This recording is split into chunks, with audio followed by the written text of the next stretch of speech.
जय जानकी मित्रों, आज हम लोग कार्तिक मास के विषय में बात करेंगे कि कार्तिक मास में किस प्रकार से दीपदान किया जाता है। दीपदान का सही विधि क्या है, आज हम लोग इस विषय में बात करेंगे।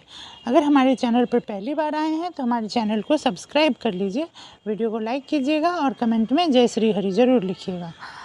चलते हैं आज के टॉपिक के ऊपर में। मित्रों, आप सभी जानते हैं कि अभी कार्तिक मास का पवित्र महीना चल रहा है और इस मास का बहुत ही अधिक महत्व बताया गया है पुराणों में।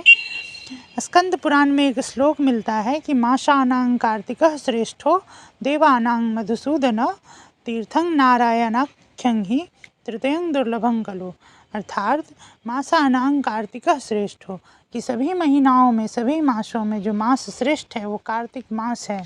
और सभी देवताओं में अगर कोई देव श्रेष्ठ हैं तो वो भगवान मधुसूदन श्री कृष्ण हैं, इनसे श्रेष्ठ कोई नहीं है।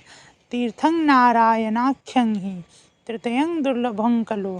जिस प्रकार भगवान श्री कृष्ण, भगवान श्री नारायण और उनके तीर्थ दुर्लभ हैं, उसी प्रकार से कार्तिक का मास भी दुर्लभ है मनुष्यों के लिए। मित्रों, एक और श्लोक के अनुसार न कार्तिक समो मासो न कृतेन समं युगम न वेद सदृशं शास्त्रं न तीर्थ गंगा समम। अर्थात कि कार्तिक के मास के समान कोई दूसरा मास नहीं है, न कृतेन समं युगम, और ना ही सतयुग के समान कोई युग है, न वेद के सदृश कोई शास्त्र है और न गंगा के समान कोई तीर्थ है।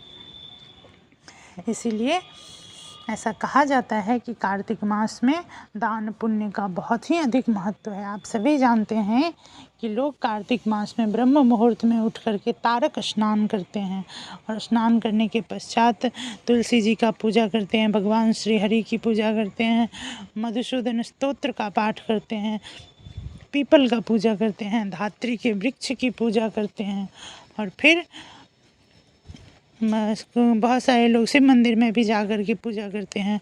और गंगा स्नान का बहुत अधिक महत्व है। नदी के किनारे गंगा के तट पर मास लगता है। 1 महीना तक सिमरिया जी में लोग क्या करते हैं, जा कर के छोटा सा कुटिया बना करके और वहाँ पे रहते हैं, तुलसी पूजा करते हैं, तुलसी सेवन करते हैं, श्रीमद् भागवतम की कथा को श्रवण करते हैं, रोज़ ब्रह्म मुहूर्त में गंगा जी में स्नान करते हैं। तो ये इन सब चीज़ों का बहुत महत्व है। परंतु आज हम लोग मित्रों बात करेंगे कि गंगा स्नान, दीपदान कैसे करें, दीपदान का क्या सही नियम है। हम लोग इस विषय में आज बात करेंगे, किस प्रकार से दीपदान कार्तिक मास में किया जाता है। मित्रों, नियम के अनुसार ऐसा कहा जाता है कि कार्तिक मास में ब्रह्म मुहूर्त में उठ करके आपको स्नान करना है। तारों के छाँव में, जब तारा उगा हुआ है उसी समय किसी पवित्र नदी में स्नान करें। नहीं पवित्र नदियों में जा सकते हैं तो अपने घर में ही छत पे गंगा जल मिला करके स्नान करें। जहाँ तारा उगा हुआ दिखे वहाँ पे जा कर के स्नान करना है।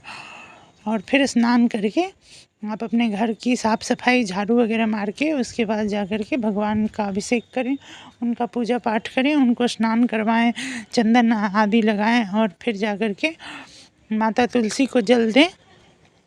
जल देने के बाद उनके नीचे में तिल या घी का दीपक जलाएं और फिर जा कर के पूर्वाभिमुख करके दीप को रखना है और तब जा कर के प्रणाम करके परिक्रमा करें माता तुलसी की। और उसके बाद जा कर के धात्री के वृक्ष में जा कर के दीप जलाएं, उनको चंदन कुमकुम इत्यादि चढ़ाएं और उसके बाद जा कर के वहाँ पे भी दीप जलाएं। ये तो सुबह में हो गया, परंतु और फिर सूर्योदय के पश्चात आपको कुछ भी अन्न ग्रहण नहीं करना है, फास्ट में रह करके।